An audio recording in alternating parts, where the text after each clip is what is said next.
Buenos días a todos los chicos de Física de Segundo. Vamos a ver lo que os dejé de tarea para hoy, que eran los ejercicios de modelo del 20. Son un poco unos ejercicios interesantes, tienen interés. El primero dice un haz luminoso monocromático de 400 nanómetros de longitud de onda incide sobre un material cuyo trabajo de extracción por el efecto fotoeléctrico es de 2,5 electronvoltios. Determina la energía cinética máxima de los electrones extraídos y su longitud de onda de Broglie. Ahí habría que empezar partiendo de la definición del efecto fotoeléctrico, que es el efecto que analiza Einstein partiendo de las primeras investigaciones realizadas por ERT, en el que una haz de luz con una longitud de onda determinada va a ser capaz de, va a ser capaz de extraer electrones. Ya sabemos que es un efecto que se va a producir de un fotón por un electrón.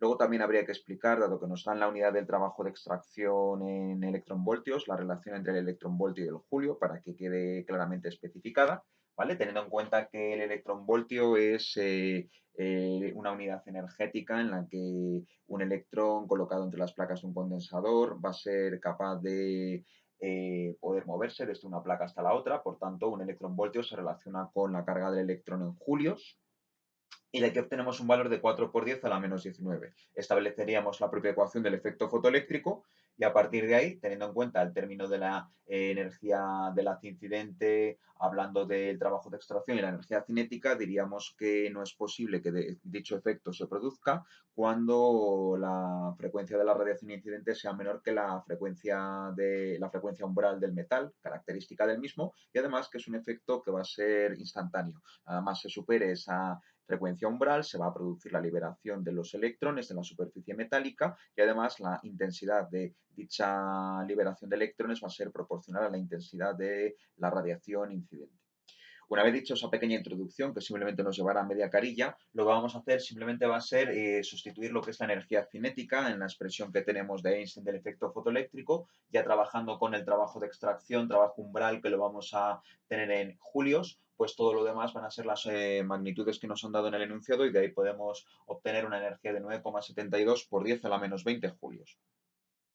Recordad, cuando nos pidan una longitud de onda de Broglie, tenemos que, conocida la energía cinética, tenemos que trabajar con esta expresión. Ya la comenté el otro día, tenéis que utilizarla porque sabemos que la longitud de onda es la constante de Planck en función del momento lineal o cantidad de movimiento, siendo este m por v. Si nosotros sabemos que la energía cinética es un medio de la masa por la velocidad al cuadrado, decíamos que simplemente multiplicando y dividiendo por la masa, vamos a hacer un juego en el cual vamos a conseguir no alterar la expresión, pero sí vamos a conseguir una masa al cuadrado que nos va a venir muy bien. Esto es m cuadrado por v cuadrado entre m, porque nosotros de aquí, sabiendo que m cuadrado por v cuadrado es la cantidad de movimiento al cuadrado, podemos decir que la raíz cuadrada de P va a ser la raíz cuadrada de 2 veces la masa por la energía cinética. Simplemente vamos a sustituir en la ecuación de Broglie y debemos tener que lambda va a ser h partido de la raíz cuadrada de 2 veces la masa por la energía cinética. Sustituyendo los valores, la energía cinética, cuidado, porque de ella depende que saquemos bien el resultado de este primer apartado, vamos a obtener una longitud de onda de 1,58 por 10 a la menos 9 metros.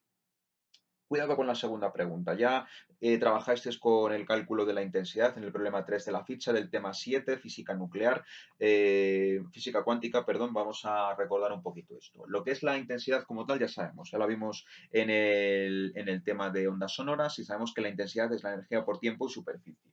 Lo que pasa es que la energía, que sabemos que es h por nu, depende del número de fotones que vayan en la radiación incidente. Por tanto, ya decíamos en aquel problema, lo volvemos a repetir aquí, que dependemos del número n por h nu partido de t por s, tiempo por superficie, y sabemos que hay que trabajar con la longitud de onda, puesto que es el dato que nos han dado, los 400 nanómetros, con lo cual vamos a tener que poner n por h por c entre lambda multiplicado por t y por s. La pregunta dice que calculemos la intensidad de la radiación incidente por unidad de tiempo y superficie, es decir, por cada segundo y por cada metro al cuadrado. Y es por eso que cuando sustituyamos y cuando despejamos primeramente el número de fotones por unidad de tiempo y superficie, hemos de considerar que el tiempo vale un segundo, que la superficie vale un metro cuadrado, la intensidad va a ser la que nos han dicho, que vale 5 por 10 a la menos 9, ¿vale? Que es la que propone el problema, 5 por 10 a la menos 9 vatios por metro cuadrado segundo. Y luego la longitud de onda que ya nos han dado en el enunciado, la constante de Planck, la velocidad de la luz, y de aquí obtenemos un número de fotones por unidad de tiempo y superficie de 1 por 10 a la 10 fotones por metro cuadrado y segundo. Sabemos que por cada fotón que incide sobre la superficie del metal se va a liberar un electrón, de tal manera que lo que nos están diciendo es que calculemos la energía asociada a los electrones, cuya energía cinética máxima vale lo que nos hemos calculado en el apartado anterior. Es decir, vuelve otra vez a preguntarte cuánto vale esa intensidad por unidad de tiempo y superficie, de tal manera que tú te lo vas a calcular teniendo en cuenta la propia definición de la intensidad, que es la energía por tiempo y superficie, multiplicado por el número de partículas que en este caso se están liberando, van a ser el número de fotoelectrones, que se llaman, o los electrones, si lo preferís así, de la superficie del metal. El número n que corresponde al número n de fotones incidentes, la energía cinética máxima que os habéis calculado antes, por unidad de tiempo, unidad de superficie, por un segundo y un metro al cuadrado, ¿de acuerdo?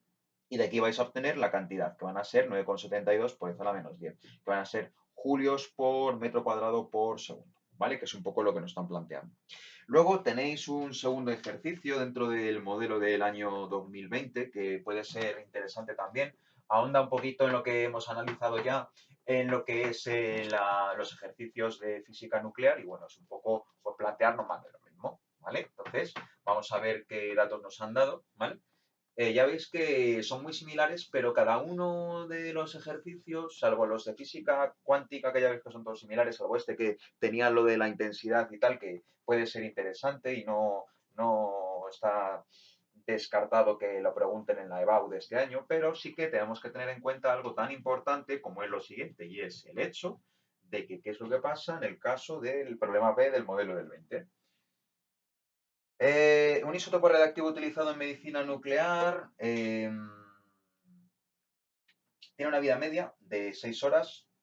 Entonces, sabemos que tiene una vida media de 6 horas. Sabemos que se va a inyectar inicialmente a un paciente una cantidad de 1 miligramo de dicho isótopo. Y una vez que tenemos esto, pues lo que nos estamos planteando es que muy probablemente esto sea la masa inicial, que es lo que se plantea para el paciente inicialmente, y queremos saber cuál es el periodo de semidesintegración, ¿vale? El T1 medio. Y luego también nos están planteando que calculemos cuál es la masa que queda pasado un día. O sea, la masa pasado un día. Tened en cuenta en qué unidad os han dado la vida media, os la han dado en horas. Con lo cual tenéis que hacer, para poder calcular esto, tenéis que trabajar la constante radiactiva en la unidad que sea coherente. Quiero decir con esto que lo suyo es que paséis la vida media a días. Por tanto, sabéis, 6 horas por un día, que son 24 horas. Y de aquí sacáis un valor que os va a dar 0,25 días, teniendo en cuenta que la constante radiactiva es la inversa de la vida media, de aquí vais a obtener un valor de 4 días a la menos 1. ¿Por qué lo pongo en días a la menos 1? Porque me preguntan la masa que queda transcurrido un día. Vamos a empezar con la primera, que nos dice que cuánto vale el periodo de semidesintegración. Sabemos que la ley de desintegración radiactiva nos lleva siempre a lo mismo.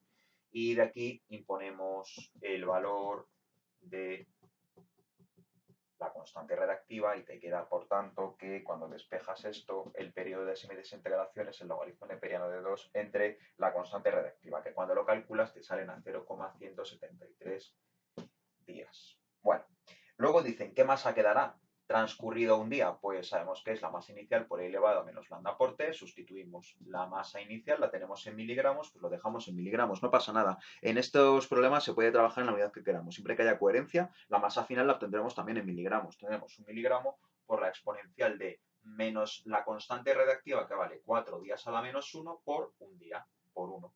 Y de aquí obtienes la masa, que te van a ser 0,0183 miligramos, que son 1,83 por 10 elevado a la menos 5 gramos. Una vez que sabemos eso, nos preguntan que digamos, que definamos cuál es el becquerel, que el becquerel es el número de descomposiciones de un nucleido radiactivo por unidad de segundo, por unidad de tiempo medida en segundos, y que digamos qué es lo que pasa con la actividad de la muestra en 24 horas. O sea que transcurrido un tiempo de 24 horas, queremos saber la actividad. Cuidado porque esa pregunta tiene trampa, porque te dice transcurrido. O sea que no tienes que partir de la masa inicial, sino que la masa que te queda cuando han transcurrido 24 horas, que te la han preguntado antes, que son esos 1,83 por 10 a la menos 5 gramos, esa es la masa con la cual tú vas a calcular la actividad. La actividad es la constante reactiva por el número de núcleos reactivos. El número de núcleos los volvemos a calcular como estamos acostumbrados. ¿Qué pasa? Que yo tengo una masa remanente, lo que me queda, 1,83 por 10 a la menos 5. Pues pondría 1,83 por 10 elevado a menos 5 gramos por un mol de la muestra, que en este caso no nos lo dicen y tampoco nos interesa, porque con los datos que ponen dicen que la masa del isótopo vale 98,9 U. O sea que un mol va a tener 98,9 gramos. 98,9 gramos lo pongo aquí en el denominador para poder simplificar gramos con gramos. Y luego sabemos que un mol va a tener el número de Avogadro de núcleos, con lo cual cuando llevemos a cabo ese cálculo nos va a salir un valor de 1,11 por 10 a la 17. 1,11 por 10 a la 17 núcleos, núcleos radiactivos, que quedan transcurrido ese tiempo, o sea, ¿qué actividad tendrá transcurridas? ¿Qué es lo que queda? Pues el número de núcleos que quedan son estos 1,11 por 10 a la 17 multiplicado por la constante radiactiva, que esa constante no varía, y de aquí obtenemos la actividad en Becquerel. Nos va a quedar una lambda, que cuando la sustituyamos tenemos que tener en cuenta que tiene que estar expresada en segundos a la menos 1, ¿vale? Con lo cual, aquí voy a hacer la transformación de la vida media, en este caso me interesa pasarla a segundos. Ya sabes que cuando realizamos este cálculo de la actividad necesitamos, ahí sí que sí, trabajar en unidades del sistema internacional, la lambda. Por tanto, 6 horas, teniendo en cuenta que hay 3.600 segundos en una hora, de aquí sacamos 21.600 segundos, la inversa de tau te va a dar la constante radiactiva en segundos a la menos 1, que en este caso te sale 4,63 por 10 elevado a la menos 5 segundos a la menos 1. Esto es un menos 5 y ya la tenemos en segundos a la menos 1. Sustituimos y nos queda 4,63 por 10 a la menos 5 segundos a la menos 1 por ese número de núcleos que es 1,11 por 10 a la 17 y de aquí obtenemos un valor de 5,15 por 10 a la 12 becquerel. Bueno, una cosita que es importante, ¿vale? Pues ya lo hemos repasado, es decir, hemos hecho un barrido de los dos temas en los dos problemas del modelo. Venga, os veo ahora en un rato.